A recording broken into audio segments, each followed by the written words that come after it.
You're looking at one of the most beautiful natural sights in the world, the Falls of Niagara Falls. And we're just minutes away here at the Niagara Falls Convention Center, where this afternoon, the champion, $215,000 ABC Bud Light Masters will be crowned. And not only will he receive a check for better than $43,000, but he'll also receive the Frank K. Baker Trophy, emblematic of the top player in the ABC Masters. Good afternoon, everybody. I'm Denny Schreiner, along with Mike Durbin, a man who bowled in 10 Masters championships in his career. An unusual field, Mike. Relative unknowns on top. Well, the big names were here, Denny, the Anthonys, the Holmans, the Webbers, but they're not still around. The five that we do have left are relatively unknown, and in our opening match, we have John Weltzine versus Tony Marisi. And to the number 3 slot, a talented left-hander from Nicholasville, Kentucky, Mike Fairchild, perhaps the top amateur player in the world right now, Rick Steelsmith out of Wichita, Kansas, and on top looking for his first national title is left-hander Brad Snell. Now, we've discussed the fact that these players are relatively unknown. Let's take a look at them individually in their games. The first bowler we're going to look at is John Weltzine from Illinois.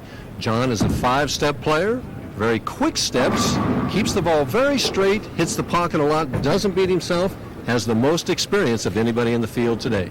Out of the number 4 position, Tony Marisi, who sets an ABC 3-game record with an 824 on Thursday night. He's obviously got talent. Well, he obviously was hot them 3 games. He also had our only 300 game of the week in the Masters this week. 5-step player, very soft turn, slow speed or moderate speed, which makes for better carry. He has to win 4 games today. Pretty tough task. Perhaps one of the most talented collegiate players just a couple of years ago, Mike Fairchild bowls out of the number 3 slot. Never heard of him before, but we've heard of him now. He's a 5-step player also, another left-hander, as all of them did very well this week.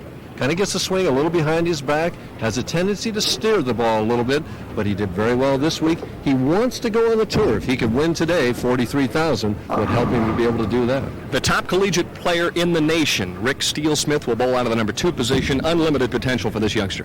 Well, he's the most impressive of the 5 bowlers that I've seen here today.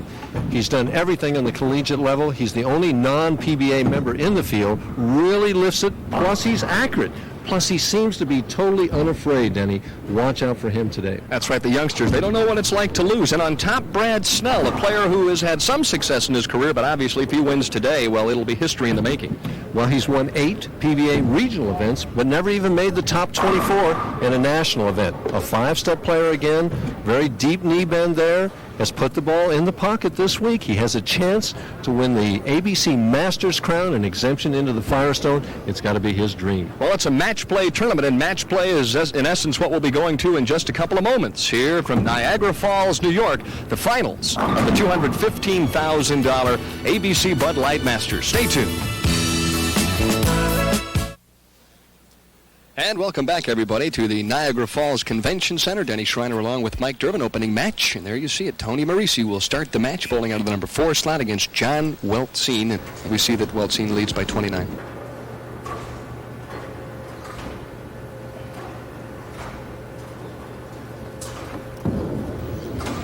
High, through the heart of the pins, leaves the 3-6-10. And John is giving him a chance. Tough spare here. Mike, what about the difference in bowling a championship finals in an arena atmosphere such as what we have here at the convention center as opposed to maybe a normal bowling center? Is there any difference? Well, seeing I never bowled in the finals of the Masters in myself, I imagine there would be somewhat of a difference the first game, just as you're getting used to your surroundings. And, wow, not the way he played it exactly, but he got the spare nevertheless. Weltzine operating at a 202 clip at this point, leads by 26, so it is, I guess, crunch time for Tony Marisi. Well, the 8th, 9th, and 10th frames, they always say they teach you when you're first coming up that they're the important ones, so you better get it going now.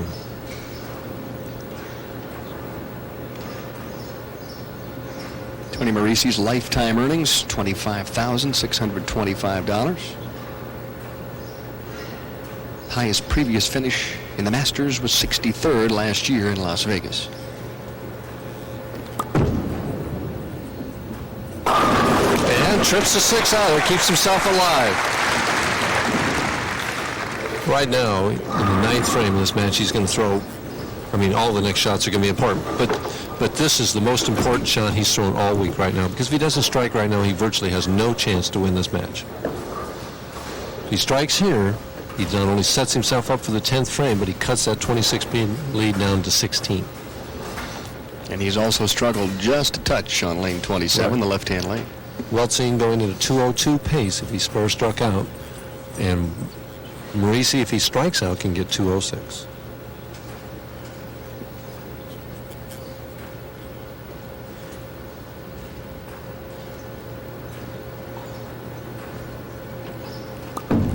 For the double. Oh, and one of his best shots, and leaves a solid 7. Yeah, that's got to be a disheartening shot, because Marisi gathered himself and threw probably his best shot of the match and left the ringing 7. It's just, unfortunately, part of the sport of bowling, and it's just a bad break. Still has an outside chance, but it's very outside right now.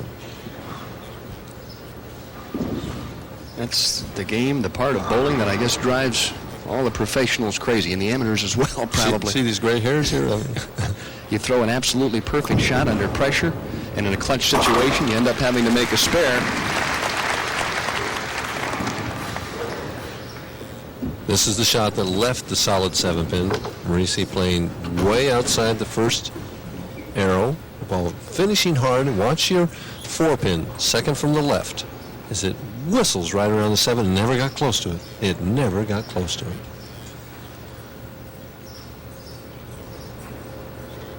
Well, let's see if he marks in these last 2 frames, is going to move on to bowl Fairchild. Oh, that's just what he didn't want to do. Leaves the dinner bucket. Suddenly that 26-pin lead is down to 22. And he's going to force himself to make this. With a tough cross alley spare.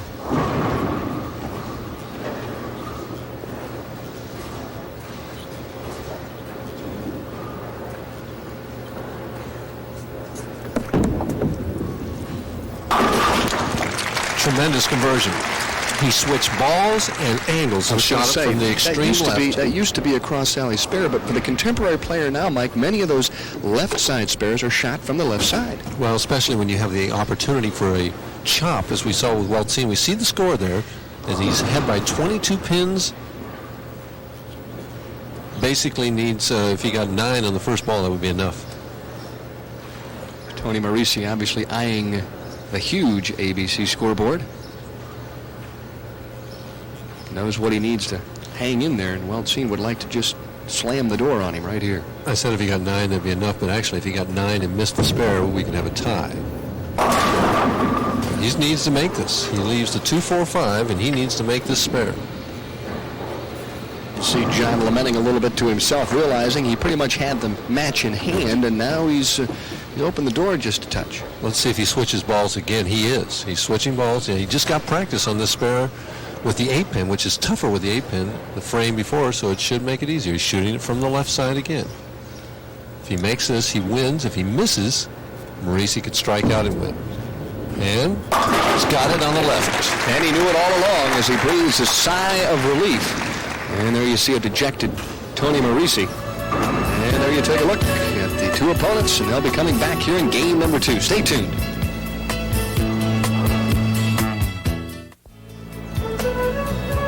And we're nearing the end of match number 2. Both players with 4-baggers. John Weltzine opened the game with 4 in a row, and then was countered by Mike Fairchild, who struck from the 2nd through the 5th, and it's a very tight match indeed. Now the pressure is back on John Weltzine, Mike. Yeah, he was cruising right along with a big lead there, and suddenly a string of strikes by Fairchild has put some heat on Weltzine. At one stage, he led by 30 pins? Yep. 31 pins he led by in the 3rd frame. Light, and gets the wall shot. A wall shot, I guess, is as good as any other, huh, Mike? It's probably better than a solid hit in some cases. I think so. And Weltzine, with his speed, lives on this type of shot. As we see the ground level, Weltzine right behind the ball. See that very little turn. Lifts with the fingers. Now watch the head pin as it goes to the sideboard, Denny. The ball will deflect to the right. The head pin goes to the left and gets the 4, 5, and 7. So the head pin really is the key pin in that wall shot. Oh, absolutely. The speed that pin will go to the sideboard and come back is the key. And there you see how tight this match really is. To take the lead. 4-pin, just a little tight on that left lane, and he has to finish on that lane. Very quick feet. The swing a little away from his body, points it up. The ball's not hooking at all. Now it sets, and watch the 2-pin. Third from the left, goes right around, gets the 7, but not the 4. And he's saying, come on, trip it. Leans to the left, which indicates he knows it's going left. Keeps himself going at a 2:15 pace, but he trails by 3 pins. And looking at his reaction after that shot in the 8th, I think you get the idea that John knows he is in a real dogfight here. He would have loved to have doubled there in the 8th. Well, he knows that Fairchild now is on a strike, up by 3 pins, going to his favorite of the 2 lanes, and he's thrown every ball in the pocket since the opening frame.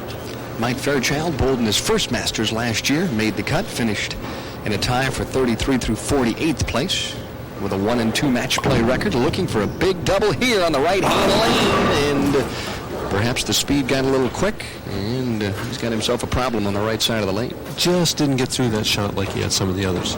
Left the 3-5-6, not an easy spare. We saw Tony Morisi miss it in the opening match. He doesn't lose any count, though. If he can make this spare, he maintains his 3-pin lead. In match play, in the match play portion of this tournament, Mike, spares really are just as critical as strikes, aren't they? Well, when you're keeping that match within a mark like he is, it is very important. Why do you always wince on these spares, Mike? What is we? Well, it looked like he might chop the 3 off the 5 there, and I didn't know whether he was going to or not. We're getting to the 9th frame, 3 pins. Fairchild leads by 3 at this point. And he'll obviously finish on his best lane, 28, so he's saying in his mind right at this point, I need to strike on 27. Right. Well, it's the only defense. If he doesn't strike here, then Weltzien will have the opportunity to get up and strike out and shut him out.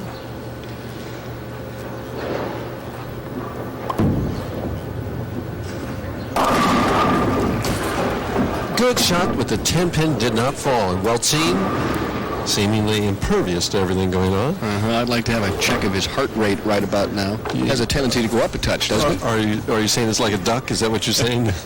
Calm on the outside of the feet, going a million miles an hour underneath. Hey, don't let that look fool you any. These players are really You see struggling. Fairchild there, even on this spare, Fairchild showing some experience here. He collects himself before he makes every shot. I just noticed that, but that's very impressive. And I noticed that Steelsmith, who we'll see in the next match, does the same thing. Weltzien is asking for another re-rack that he had. That's Ed Bauer, the ABC tournament director of the Masters, and he has granted the re-rack. What the player will do in that case, Dan, is he'll say, hey, I don't like it because the 3 pins off or the 5-pin or whatever he thinks wrong. Looks good to me. In fact, it looks like the 5-pin is a touch to the right, which would aid him if he came in light. He's going to get that 5 out. Got to be a little bit of an edge. And if he strikes here in the 9th, the pressure is really on Mike Fairchild. This has been the better of the 2 lanes for John. Perfect.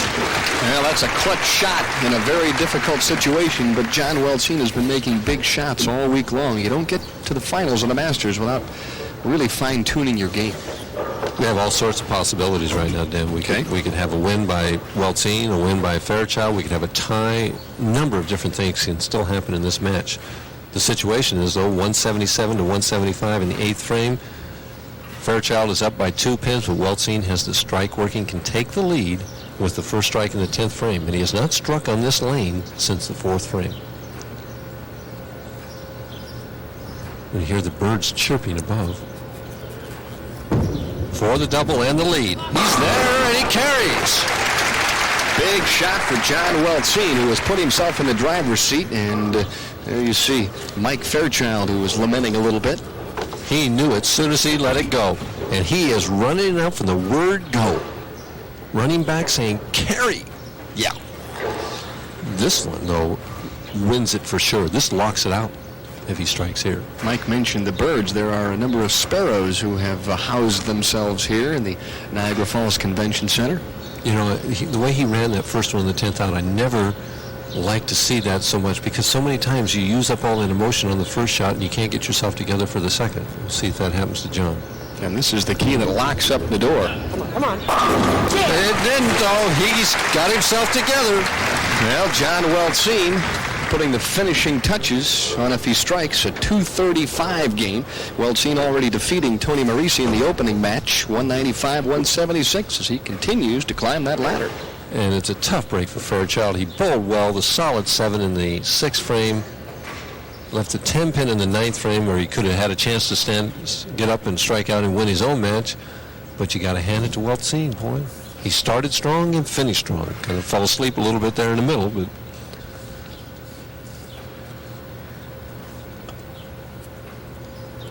John Weltzine starting to get loose, too. You win a couple of games, and that'll do wonders for your confidence. 235, nope, not quite, but 234 is more than enough.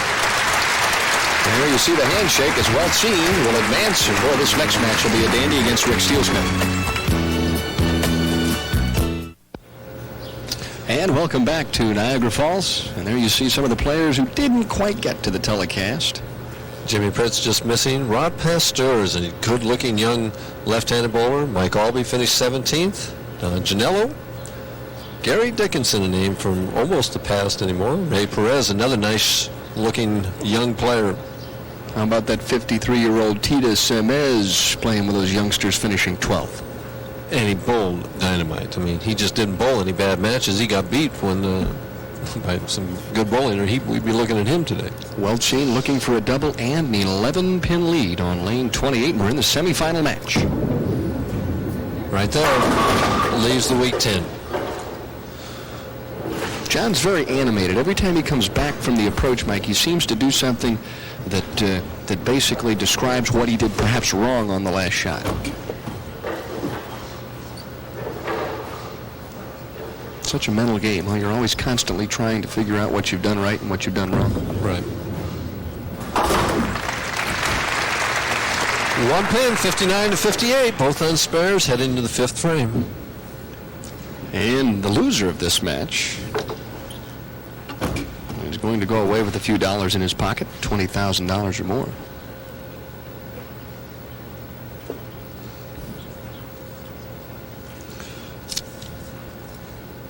John Weltzine ahead by a pin as he will shoot now in the 5th frame. The only double of the match provided by Rick Steelsmith in the 2nd and the 3rd after he opened. He missed a 10 pin.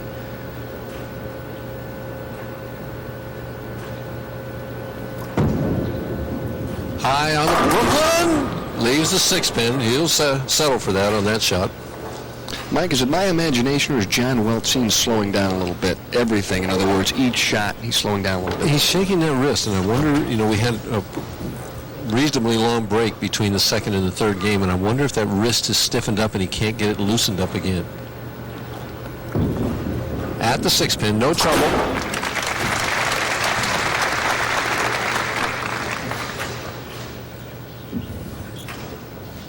Swing goes away from the body, and he does not correct it. He just kept it going in that direction. Normally, he does what we call realigning it. In other words, he'll bring it back in and send it towards his target. That time, it just kept going left all the way through.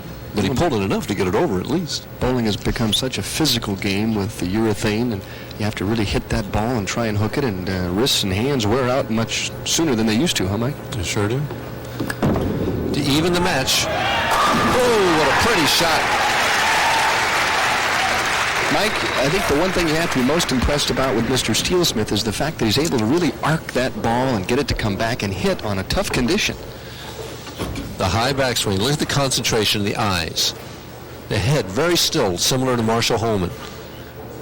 Then the snap of the wrist like Amleto Monticelli.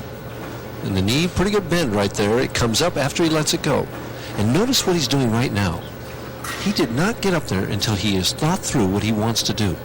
I mean, he's got the poise and maturity of a seasoned veteran in his first television appearance. To take the lead right here, the dinner bucket. Lost that ball, just a freckle. You talk about the poise of Rick Steelsmith. I think obviously that's directly related to his experience bowling collegiately. The college programs all over the country continuing to improve and churn out just very talented young players. As he lost that ball in the follow-through, did you see it go a little bit left that time?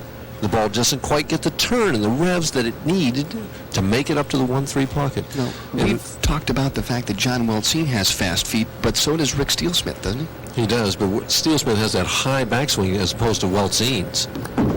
to make the spare. Tough spare, no problem.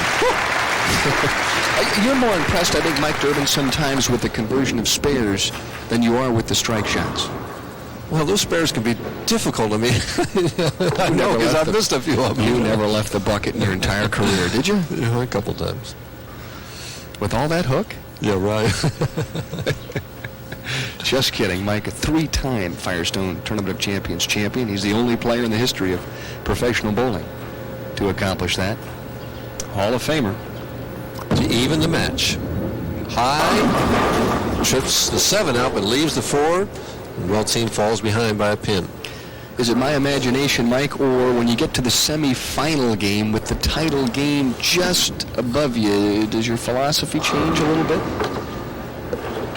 Meaning, is there more pressure at that point? No, I don't think so. Maybe there is because there's more money, and this is the ABC Masters title, but I've been in that situation several times before, and when I was going in that situation, I just felt that I was on a roll and I was going to win. I mean, when I started winning 1 or 2 matches on television, I just didn't think I was going to lose. And I don't know whether John's thinking that way right now, but that's how he should be thinking. John, of course, defeating Tony Marisi, 195-176 in the opening game. Then he knocked off left-hander Mike Fairchild, 234-217, and we are in game number 3 of the ABC Bud Light Masters. 7th frame, John down by 1 pin. He's had only 1 strike so far, and still only has 1. And he's just lost that little bit of zip that he had that last game with that little extra speed, and I really think the wrist is bothering him. He's shaking his head even as he stands up there to shoot the 7 pin. But he's still in the match if he makes this spare. John doesn't miss many spares. And he didn't miss many all week long. Yes, things can't get much closer than they are at this point. Steel Smith leads by 2.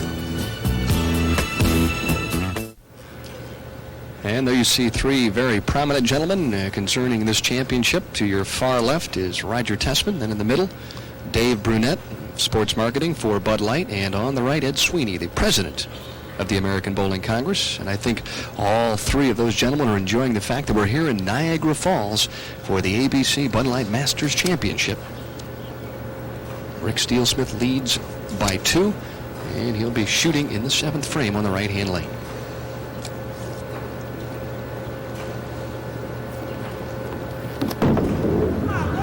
Here it comes. It gets the light hit. Maintains that 2-pin lead. Well, it was a funny hit. The pin's just fighting to get down on that one. Yeah, it's because of the generations involved, the revolutions. Boy, he is really hitting that bowling I ball. couldn't count off how many revs he's getting on that ball, how fast it goes down there. You know, like somebody told me he has more revs on one shot than you had in the entire Masters get into tournament that 1 year. As he gets that light in, we don't get to see him all falling. Oh, my goodness. He is playing a game with which most of us are unfamiliar. But it's still a very tight match. He hasn't really opened up any operating room at this point. 2 pins to make it 12. And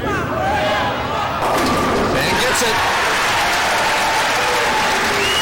And most of the crowd that you hear cheering for Rick Steel Smith is comprised of the ACUI college players who also bowled this past week in Niagara Falls.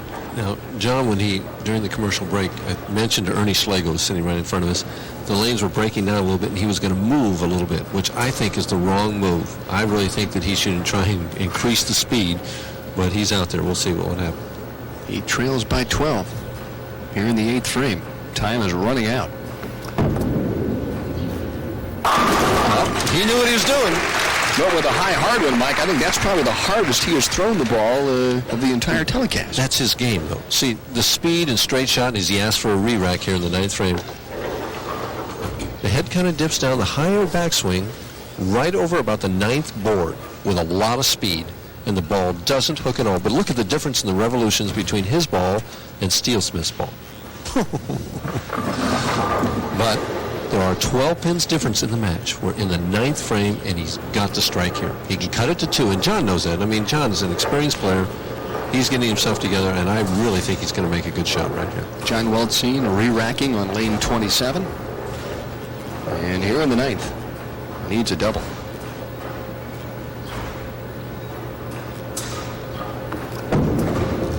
And, oh boy, it looked like it was going to trip that four, and it didn't do it as he grabs his wrist.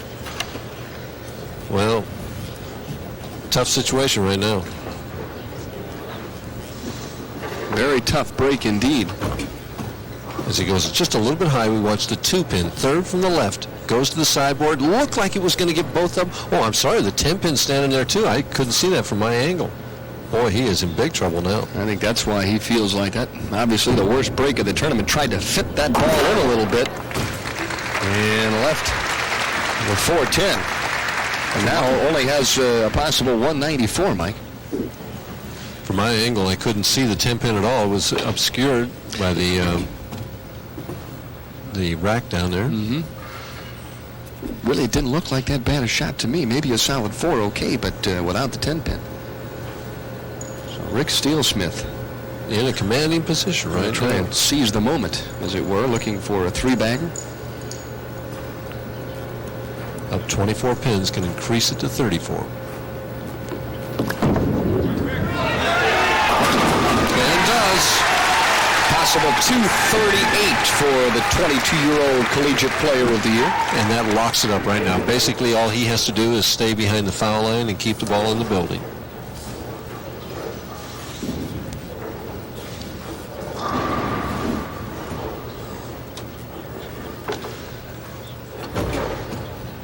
Rick Steelsmith, born in Abilene, Kansas, hometown now Wichita, Kansas, representing Wichita State University. His collegiate eligibility all finished up 4 times, Mike, an All-American.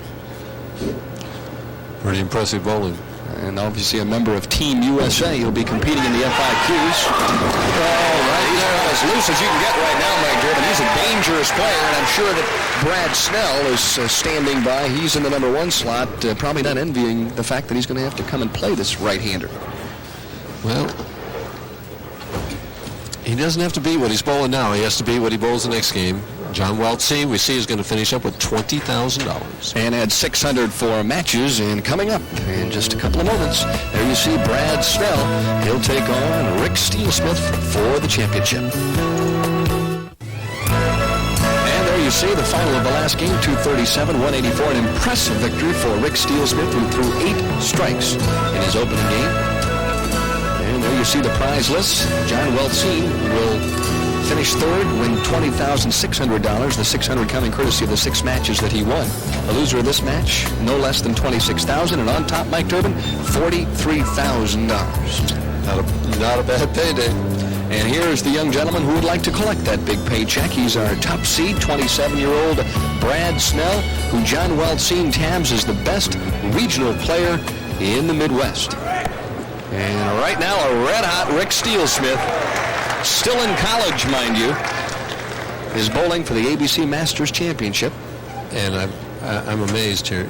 Snell has chosen to finish on lane 27, that he did not strike one time in the practice balls, which leads me to think one thing, that he does not want to finish the match and have to strike to win. He wants to get his score posted first and let the other guy have to beat him.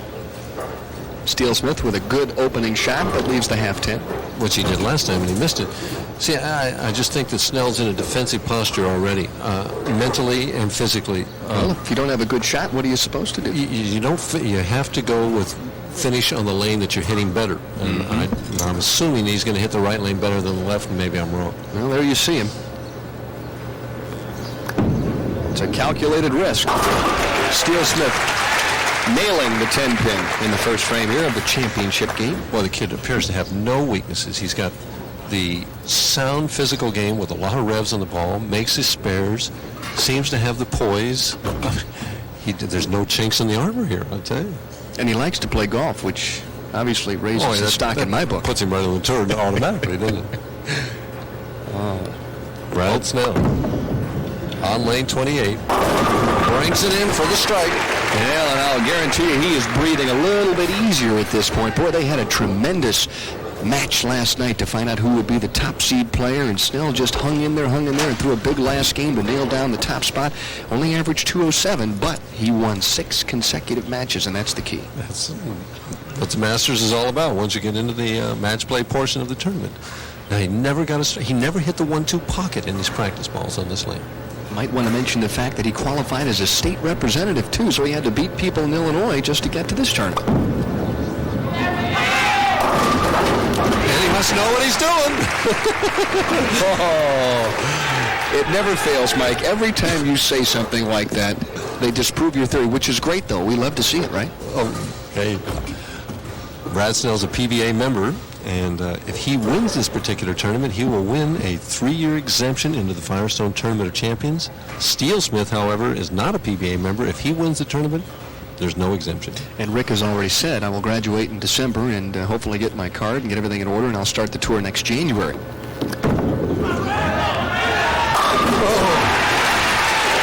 Cool as a cucumber, this 22-year-old right-hander. Watch this shot. Look at the swing. Straight, high. Little open shoulder there, but he brings it right straight back in line and snaps it like I'm Leno Monticelli at that point there. And watch this ball finish into the 1-3 pocket. Whew. That's exciting, isn't it? The interesting note here is he bowled the regular ABC tournament last week and only shot 1690 all events, which is like averaging 185. That's for 9 games. To even the match. Oh, boy. Yeah, times have changed. Big double there for Rick Steelsmith in the second and the third. Just gives you an idea of how talented the collegiate players are today, how quickly the programs have grown. They're all scholarship players now, and the programs are growing, and they're churning out these tremendous young champions. And the bowling is changing. You know, years ago you had the quote, for lack of a better phrase, the bowling alley bum, you know, that lived at the bowling center and bowled there all the time. And now we're getting college graduates that Snell tries for 3 in a row. Pretty! Well, whatever Brad Snell worked on in practice, obviously he's implementing that here in the title match. Brad Snell, 5-step player. Watch the swing. Pretty straight. A little open shoulder, not bad. Extended follow through and deep knee bend there with that left knee. And that's the result. Perfection. But here's the big shot. He's up by 10, and I think on the more difficult of the 2 lanes for him, he can increase it by 20 if he can get out with 1 more strike. Is he going to get up? It did, but it left the soft 7. A nice shot. And Brad Snell has obviously bowled under pressure before, Mike. He has 8 PBA regional titles to his credit thus far. Goes out to about the 3rd or 4th board, comes in, and the ball will deflect. And the 4-pin second from the left just doesn't make it out of the channel to get that 7. Tough spare sometimes. Single pin spares, they can all look pretty small for 43,000. No trouble at all. And Snell is up by 9 pins. And we're in the championship game. As Mike just mentioned, a 9-pin lead for Brad Snell, but a lot of bowling left. Rick Steelsmith operating on a double in the second and the third, and if he strikes here, would take the lead by a single stick. And I watched him in between the break there. He walked over, he got a drink of water, he reached for it, the hand was not shaking, he was not nervous. Total confidence, total relaxation, and he's 21 years old. It's kind of frightening, isn't it? Well, I asked, is he from Earth? I mean, no, he's from Wichita. For 1 to even the match, leaves the soft 10. Oh, that was another key shot. One of the finest collegiate bowlers in the country, as we mentioned, the BWAA Collegiate Player of the Year in 1986-87. Also the MVP of the team championships in Wichita State. Boy, have they churned out some tremendous bowlers in the last 10 years, Mike? Which, you know, every year it seems like they just churn out these good bowlers. Was Jurek from there? No, West Texas State. He was from West Texas State. But, trying to think. He made that, I think. He had it measured just right. State, yep, you're right. Just barely picked off the 10-pin. Missed one on that lane earlier. As much as we're singing his plaudits, he still trails by 10 pins in this match, and we're almost halfway through. We can't forget that. Boy, this is a tremendous title match. $215,000 ABC Bud Light Masters Championship. Well, he thinks about what he's going to do before he gets up there. And once he gets up there, he takes very little time because he's already made up his mind what he's going to do. Will it hit it?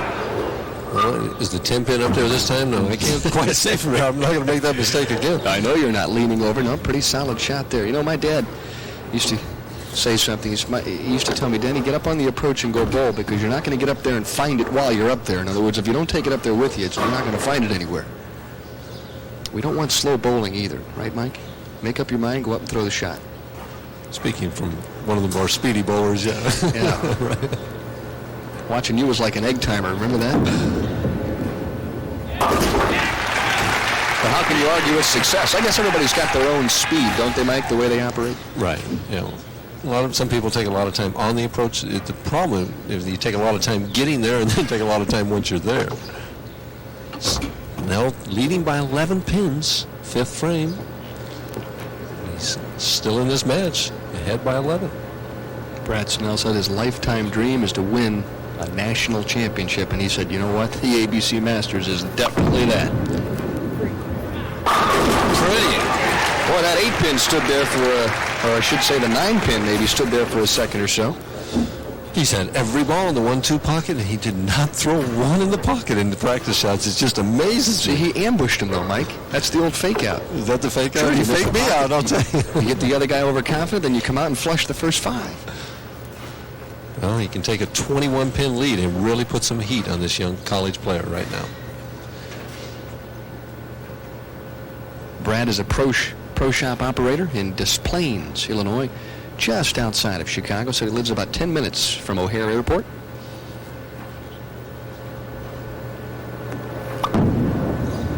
Is it going to get there? No.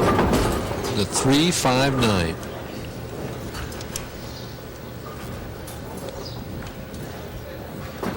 Brad Snell from the front. And watch his left knee on the next to last step. Right here, as he bends it very deep, and as he lets it go, it gets even deeper, kind of accentuated late. Snell's first tough spare attempt in the title match. Made it perfectly. Covered it with a great deal of confidence. He's bowling with a great deal of confidence right now, Mike. Especially on that right lane, but he's chosen to finish on the left. We should comment that the player above in the standings has the choice of what lane he wants to finish on. And Snell has chosen to finish on lane 27. Steele Smith bowling on lane 28. 2 consecutive spares, trailing by 11 pins.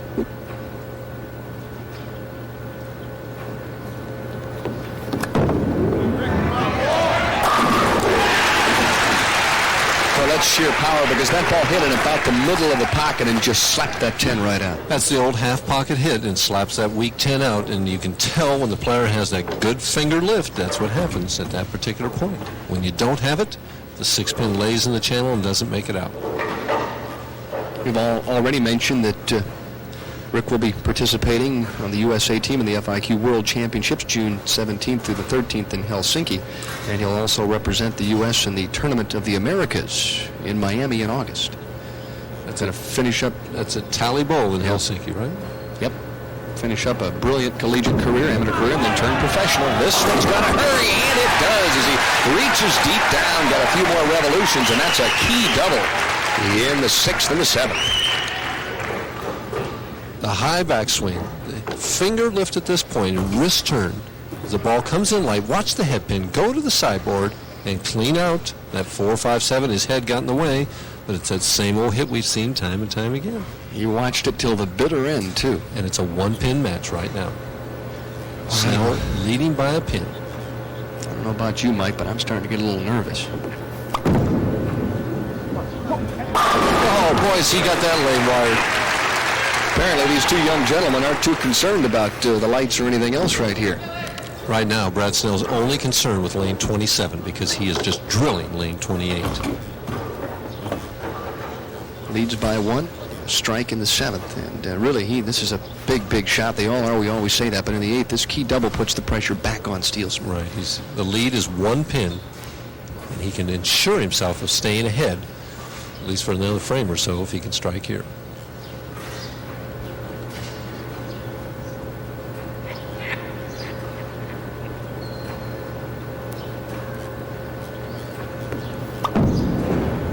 Here it comes. Oh, another 7-pin, a good shot.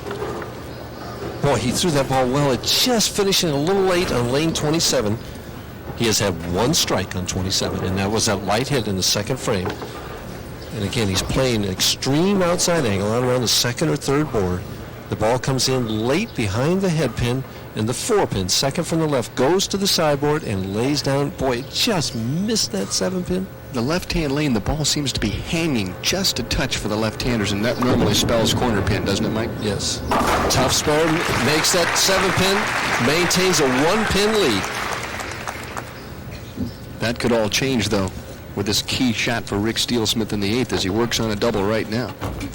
Down by 1, can take a 9-pin lead if he strikes here. Really thinking this one over before he gets up on the approach. Taking a little extra time, too. Mike has commented time and time again how much poise and gamesmanship Rick Steelsmith has. That's what the collegiate ranks will do for you as well. There it is. Oh, perfect, perfect.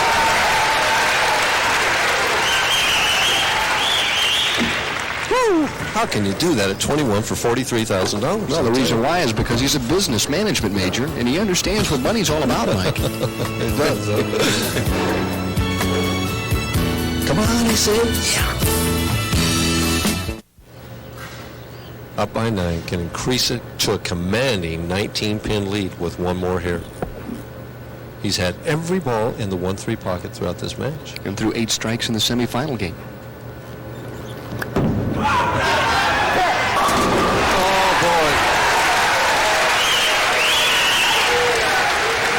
Well, I asked him coming into this tournament, Mike, or I should say, Rick, did you ever really expect to end up bowling for the title? And he just kind of looked at me nonchalantly and said, you know, I knew I was bowling well, and if I just took care of business, things would work out. They have so far, but Brad Snell trying to derail him here. And Brad Snell is the proverbial back against the wall. He has got to strike, 9th frame. His potential, 239 if he goes all the way. Gets the 9th one. That's pressure bowling at its finest there. He's hanging on by his fingernails. And this is so important to Snell. I mean, he's bowled an excellent game here. He's had every ball in the pocket except the 6th frame where he left the 3-5-9. Left a 7-pin in the 4th frame and a 7-pin in the 8th frame, and he has to strike here. If he strikes here, Dan, then he forces Steelsmith to mark in the 10th frame. If he doesn't strike this first time, Steelsmith is going to be the 1987 Masters champion. A lot of pressure on this ball, on a tough lane. He has really delivered, though. Needs to get this one to hook a little bit at the end. Oh, a bad break and leaves the 5-pin. Oh, boy. Boy, Sure that was a could have good struck. shot. Tried to shake the pins loose a little bit, and Mike has mentioned the only strike he had on the left-hand lane was a bit of a shaker early in the match. Right, and the tendency in that situation, Dan, under pressure is to steer it up high. I mean, but he trusted it all the way, nice speed, and the ball sure could have struck, and it didn't. He just did not get very many breaks in this championship match.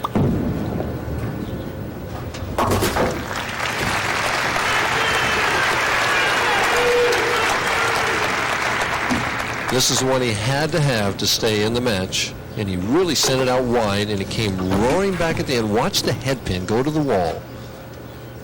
Hits light in the 1-2 pocket, and the head pin goes to the wall, and the 6-pin just missed the 5. And his reaction is, come on, please, Kerry. Just a little break is all I need, and your whole life passes right in front of your eyes when something like that happens. Tremendous tournament this week for Brad Snell. And now Rick Steelsmith, as you see him quietly checking the scoreboard to find out exactly what he needs as Snell bows out with a fine 219. And basically all he needs to do is keep the ball on the lane and stay behind the foul line. He's going at a 238 pace. He can open and shoot in the 220s. But he needs to get some kind of count, some kind of pin count, and stay behind the foul line. What a boost for collegiate bowling, huh? Certainly is. You consider the Mark McDowells and the Jack Jureks. Mike Jasnow. Mike Jasnows at this point, bowling professionally. These are the stars of the future. I should say the stars of today, huh?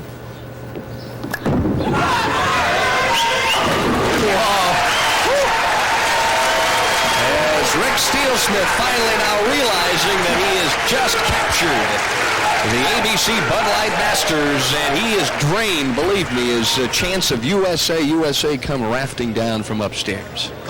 Did you see how that ball hit? Yes, I did. That looked like a John Gant special. Just a buzzsaw. Unbelievable. Rick did not qualify to bowl in the ACUI championships. Figured he'd try the Masters instead. Couldn't beat the college players, but he ends up the best player in the world for the ABC Masters in 1987. And there you see the collegiate contingent there. And a smile on Rick Steelsmith's face. Oh, he had 8 strikes in the first match. If he gets one more here, he's going to have 9 here. He can have 17 strikes out of a possible 24. Well, he gets some experience now. Yeah. I'm sure all those PBA guys are looking forward to that, huh? Another one. Oh, you used to fight off all those young lions, Mike Durbin. Don't give me that excuse. One more time, and it's a perfect afternoon for a youngster from Wichita, Kansas, as he clinches the Masters, 258 to 219 in one of the most superb bowling exhibitions that anybody has seen in a long, long time. And boy, what a future he has. We'll be back for the final word right after this. And there you see him, the 1987 ABC Bud Light Masters champion, 22-year-old Rick Steelsmith, who bowled collegiately at Wichita State. You've obviously got some fans on hand here in Niagara Falls, but Rick, one question. What was going through your mind heading into the title match? Did you feel comfortable and confident? I felt comfortable and confident in both. I just wanted to go out and try to make the best possible shots that I could, and anything that happened beyond that was out of my control. I just wanted to make the best shots that I possibly could. Yeah, and now that you made some great shots, we're going to have Dave Brunette stand in at this point representing Bud Light to present you with something I'm sure you're going to look favorably on in many years to come. Thank you. Rick, on behalf of Bud Light, we'd like to present you with the winning check in the amount of $43,500 for winning this year's ABC Bud Light Masters. Congratulations. Thank you very Great much. job. I'd like to also thank American Bowling Congress and Bud Light for hosting the event. It was great all week. The fans were great. This is a dream come true for me. And speaking of the American Bowling Congress, let's bring in the president of the ABC, Mr. Ed Sweeney, who has a gorgeous trophy to present to you, Rick Steelsmith. Yeah, Rick, congratulations on behalf of the 3.7 million members of the American Bowling Congress. We also send their congratulations. Let me present the trophy. Thank you very much. Oh gosh, this is a dream.